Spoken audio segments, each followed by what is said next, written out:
Wall. Over to the wall. It's not over there. Over to the wall. Pick it up, Steve. Pick it up. Okay, now to me. Okay, now to the wall again. Wall it again. Push it to the wall. Push it to the wall. Hey, Leroy, come over here. Push it to the wall. Okay. Who's Leroy? Elroy. Okay. Hammer. Is y'all gonna get it in there? Block, yeah, block it 2 before, maybe on the saw there. Put it 2 before on this edge. Is the corporate gonna be here? Pardon? Corporate. Alright. It's corporate. Is that the 2x4 you're talking about? That block, or you need a long piece? Yeah. Give me that to the right page. There ain't no hard Right there next to the miter box. Yeah, I thought you were saying corporate. I'm like, what? I'm like, you on a job somewhere? Well, you know, I don't care if they come, but usually they'll call you ahead and let you know they're coming. Corporate. Is that not how you say it? I don't know if you put a carpet down. Carpet. I've laid carpet. I mean, Yeah, you saying I thought you were saying corporate. Yeah, I did too. Oh, you didn't say corporate? That's what I thought. No, you did not say carpet. Nah, you said she messing with us, because I heard corporate too.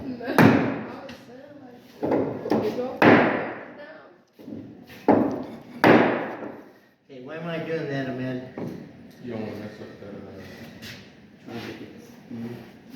Do what? What you trying to get? What do I got here? What do I not- got here? You got a little gap. What's on this side of the gap? What's Yeah. on this side of the gap? Yes. What is that green called? Look at it. Just look at the end of it. What's it look like? What's that piece look like? You just had your thumb on it.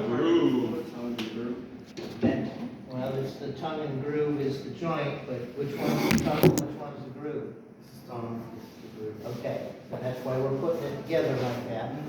And what that does, when we put that tongue and groove together like that, when we step between the floor joists, it doesn't sag. It makes it stiff from floor joist to floor joist. So if you put hardwood floor over, that connection keeps your flooring Kind of like a coupling. like a coupling. The tongue and the groove acts like a coupling. So when you put down your, let's say you put those down, other boards before. We're just sampling right now. Right. We're not gonna. we're not gonna fasten it down. Yes, we gotta get 2 more floor joists in there. yeah. And I'll have them here for you. But it gives us a good visualization. But, you know, where did we start? Over there on that table? Drawing board. Started on the drawing, made a list of materials we needed, went to the store, got the materials. Yes? Yeah, I did. Yep, Where's our steps gonna be again? Oh, you want to right trade? down here. Yeah. Going this way.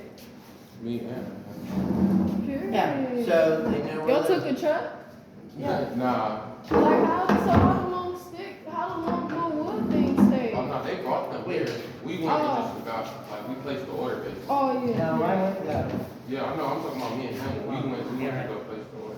Yeah, so they went and they placed the order and they actually got the pricing for the material. Wrestling. And we sent the pricing for the material up to the corporate office. This Give us some flex. CUS has a corporate. Yeah, I know. I've been there. Okay, so we sent it up there, they approved the material list, called the lumber yard, made the payment. After they made the payment, we went and picked it up last Friday, the lumber, brought it here, dropped it off. Who went with? I think it's you and Keontae that day. Keontae? Okay. This in itself, you could pitch this to people, like people in their bars and restaurants, like something like this, where they can Yeah, like this do the is- karaoke. Yeah. The Like a last big stage. commercial project I did was a restaurant bar. And we actually drilled holes, 12-inch diameter holes in the concrete floor, put posts in them down 3 foot, poured concrete around them, and put a wood floor inside and made railing. How high? It wasn't very high, but I Oh, did you're not extend the even in stage it. area. And the stage area was this high. He So- wasn't even in it. Corner. No, it was all the way across the front of the building. Dang. Yeah, it was a big, Big deal up there at stage. Crosswoods. So anyways, once you get these sheets up on here like this, and normally we would put glue down. I bet in the office there is a caulking gun with a big caulking gun with a big tube of glue in it. Right there on the left inside the office. Are we gonna do anything about this transition right here? We're gonna trim it off. Okay. With the circular? Yes. So what's happening here is, this corner is way out this way. Instead of being square, That it's corner's way out low. this way. Yeah, and you can see the line where the plywood, Runs off. hits here, and it's 3/4 of an inch out off the wall here. Yep, okay. So this is subfloor glue. This is what we put on top of floor joists. And Oh, then we set a sheet down, boom, boom, boom, and put 1 or 2 nails in it while we get the next sheet and the next sheet and the next sheet. So it goes kind of together, but you're gluing the top of these floor joists before you're setting the sheets. So the thing that happens is when we fasten this down, usually we nail it. We don't screw it using a nail gun because nail guns are a lot quicker. But when this stuff dries and the floor is nailed down, you've got something that's really, really rigid. And where that becomes important is when you're putting a tongue and groove wood floor on top of this, and this thing doesn't go boinka, boinka, boinka, boinka, it doesn't break your wood floor. Or if you put tile on top of here, you even need to put another layer of ½ inch on here. Tile. And you don't want any, you can't afford any kind of flexing in your floor with tile. Not building None. a wrestling match. Yeah, so normally we put down this 3/4 deck like this, then we put ½ inch board on top of it. So we have an Extra. 1¼ inch thick floor underneath of our tile. And it doesn't move because we glue that other ½ inch board down on top of this board. So this glued on the floor joist and the ½ inch board glued onto this, fastened together. It's like, Isn't that kind of the same concept of plywood where they take some thin sheets of plywood and put it together? Or there's some sort of wood where they put layers and layers together? Plywood. Yeah, plywood, yeah, where, yeah, that, That's the- we had a piece down. kind of like the same concept of plywood. Right. yeah, rather be good. What you're talking about. But the idea is to make the floor so rigid that it doesn't flex. And then the flooring material that you put on top of here doesn't break. And usually we're talking about tile or even hardwood where it's tongue and groove. And if the floor went like this, eventually you break that tongue off of the hardwood floor. And then it starts squeaking. Then the client calls the builder and says, "I'm not even 10 years old yet." And all you can do at that point is send them a 3-pack of pink handkerchiefs. Say cry. Now, if you were to build something, like say we were building a stage for somebody, would we have to know like the weight capacity for them? Like, is that our responsibility to convey that to them?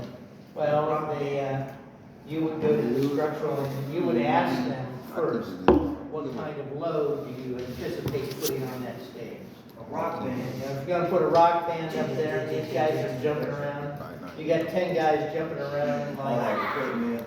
and so you're gonna go to the engineer, the structural engineer, and say, I got 10 bouncing baboons on this stage, and Estimate that. yeah, how much load am I gonna need?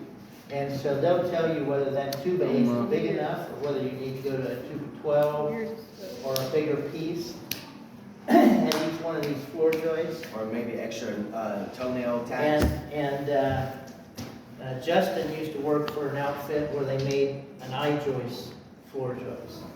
So the I-joist was 2 5/8, 2 5/8, 2 before at the top, and 2 5/8 wide, 2x at the bottom. It had a groove cut in it. Those grooves are called dados. And in those dados, they would put 1/2-inch plywood, like this. You're looking from the top down. I'm looking from the end in. Okay? Oh, okay, yeah. I see what you're saying, And yeah. some of these, I've used I-joists as big as 16 inches for floors. Because I want to clear span an entire basement without any posts. So I had a 24-foot basement. I didn't want any posts in it. I wanted 24-foot clear span across there. I put 16-inch I-joists in on top of my block foundation, and boom, that sucker never moved. Glue on top of here, 3/4 plywood on top of that, fastened every 8 to 12 inches. The plywood, boom, boom, boom, boom, boom, boom, along the floor joist. That sucker stays flat and tight and doesn't flex. So the floor joists basically become the studs in your floor. Right. Yes, you can say They're that. intermediates in your floor. Yeah, they're the same as your studs are to the wall, Yeah. or they are to your floor. And to the ceiling. This actually has, your floor actually has live load on it, because people are walking on it. Dogs are running on it. People may get excited and start dancing on it after Ohio State scores a touchdown. You know, just things like that. Well, what you do the game? Go blue, go home. What you do the game day? Yeah, see, I wore all the maize and blue I had in my closet today. Then we lost. That game, whooped y'all butt for 30 years. Hey.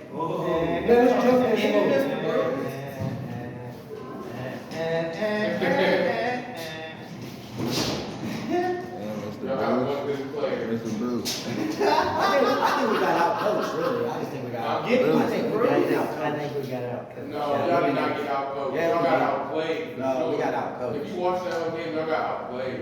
Y'all seen the way y'all Yeah, because we when got the boys outcoached. was hitting them boys.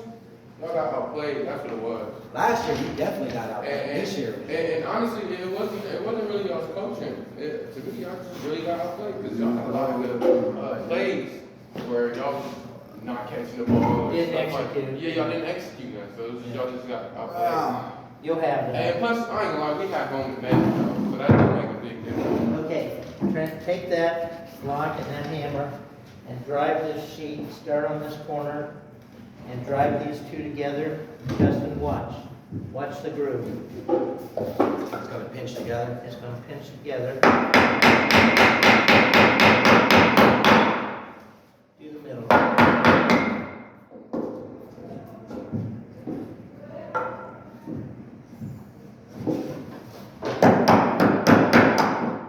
Get it down on the green part. There you go.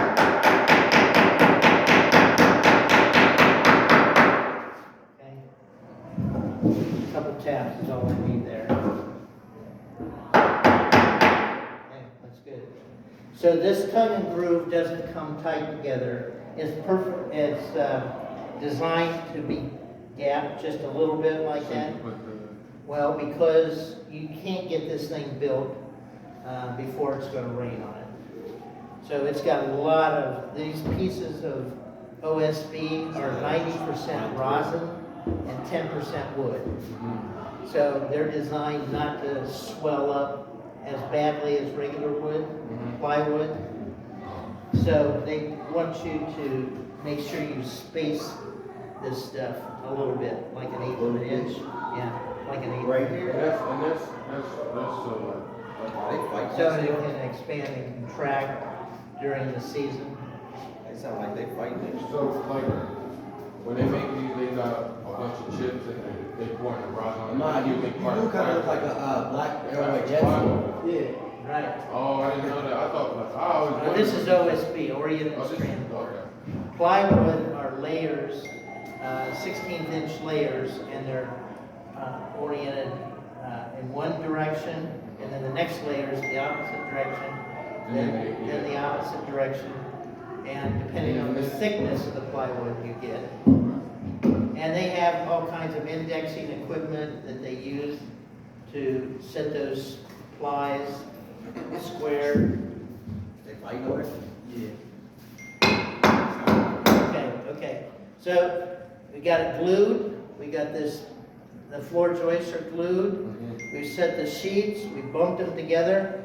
Now we'll go ahead and we can strike some lines where we know our floor joists are, because I marked your joists down through here, where they are, and we'll come off this end. But see these green lines on a floor joist? See this green line on a floor joist? This green line, yeah, green lines on a floor joist. That's why they put these lines on here, so you know about where to nail, because these are laid out, these green lines are laid out at 16 inches on center. Now, is that convenient, since you laid your floor joist out at 16 inches on center? Yeah. Damn convenient. Especially if you're running down there about 90 miles an hour with a nail gun going boom, boom, boom, boom, boom. You don't want to have to think about where you need to put it in. So you're looking at your green line. See your green line, Justin? Yeah. They're laid out at 16 inches on center. Now, how's come they're offset like this? How's come these are Guys, offset? and the wall. The walls, bro. Because we started we started out this So we'll way. have to go off of these lines all the way down, because these lines are lined up with the stick. Well, what I would do is I would take my chalk line Just draw it right now. and it's a string with blue chalk on it. Oh, okay. Hold that in, put it down here where I know the other end is. Snap the chalk line, snap the chalk line. Because usually these depths are bigger than this. You know, if this was a 16 by 20 condition, we would do exactly the same things we did here, only bigger. And instead of building our foundation out of wood like we did here, so we had a basement or a crawl space, Be metal. it would be block, cinder block, just like they're laying up over here. Okay. Okay, what's the stuff that goes in between the cinder? No. What's the stuff that goes in between the cinder block that holds it together? Mortar? Yes, mortar. What's the difference between mortar and concrete? Mortar's more durable and they deal with Mortar's like glue. hot, cold, and they can. Masonry work. What is it? Mortar's like glue. It's like glue. Yeah. It's like glue. Okay, well, what's the difference between concrete and mortar? Well, mortar's like a mixture. Concrete's just like solid. Like mortar, you have to like mix it up. You got the mortar person, Right? and you put it on top of the You know what concrete. that mortar person's name is? Bricklayer. Elroy. That mortar person's name is Ahmed. Okay. You're the laborer that makes the mortar. Okay. Okay, so mortar is made from Portland cement, comes in 80 and 100-pound bags. It's a real fine dust, it's got high concentration of lime in it. And 1 shovelful of Portland cement, 3 shovelfuls of sand in a mixer with a motor on it. And you put enough water in there, like a 5-gallon bucket for 2 bags of Portland and a god-awful amount of sand. You said they come in what size bags? 80 and 100-pound bags.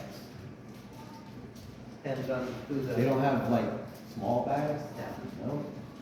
It's a way to. They might have a little tub of powder like that.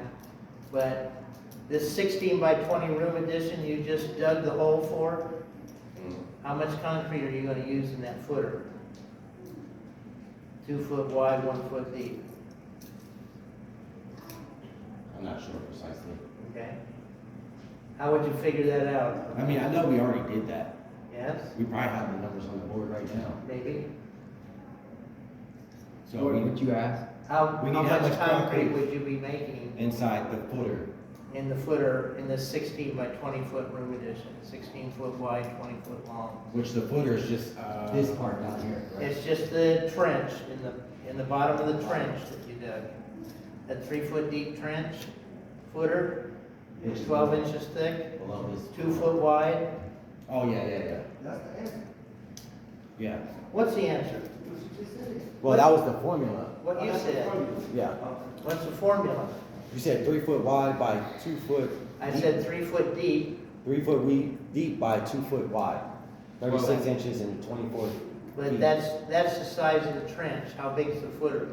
The footer, oh yeah, the footer's, about a third of that size of the. Right, 12 trench. inches. Yeah, Right there. 12 and, Right behind Keanu's head. so it's 12 inches and 24. See those little triangles in that rectangle? Yeah. That's your footer. 12 inches thick, see the 12 inches? Mm-hmm, yeah. And it's 24 inches wide, 2 foot wide. Times the perimeter. What's the perimeter, Ahmed? 24. I got a 16 by 20 room addition. 16 foot wide, 20 foot long. Well, How many feet are on the perimeter? It's 16 by what? Be 16 by 20. 72 on the perimeter. Okay, what's unusual about, what's different about a room addition as opposed to a whole building? I got 1,280. Okay, so on a room addition, you only have 3 sides for footers instead of 4. Oh. Because it's plugging into the back of the house, we're gonna put a ledger board on the back of the house, all right? And so I've got 20 and 20 and 16. 56 foot of footer to pour, 2 foot wide, 1 foot deep, 56 times 2, 112. And we order concrete by what measure, Ahmed? How do you order concrete? What units? you gotta go by 10. By what? By 10 for the trucks. Yeah, you gotta go by a pallet, I think. By cubic yards. Cubic yards.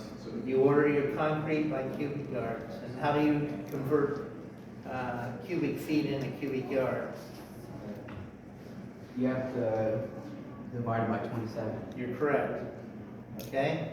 So what do we have, 112 cubic feet? Mm-hmm. How many cubic yards do we have? 27. Now, What do you do? Tell me. I got 4.1481. Okay, so how many cubic yards do you have? Will we round up? Well, round up. Okay. Yeah, 4.15. okay. 4 and a little bit extra cubic yards. 4 cubic yards. I just order out 5 and I pour the extra in the crawl space. Just make a neat little layer in there. You spread it out evenly. Spread it out even. It's always better to have a little bit more material brought out than less, because if you're 1 foot short of being able to finish your footer, then you gotta bring another whole truck out at $500 for that 1 foot. Is that worth it? No. It's worth pouring some extra out into the hole and leaving it there and flatten it out a little bit.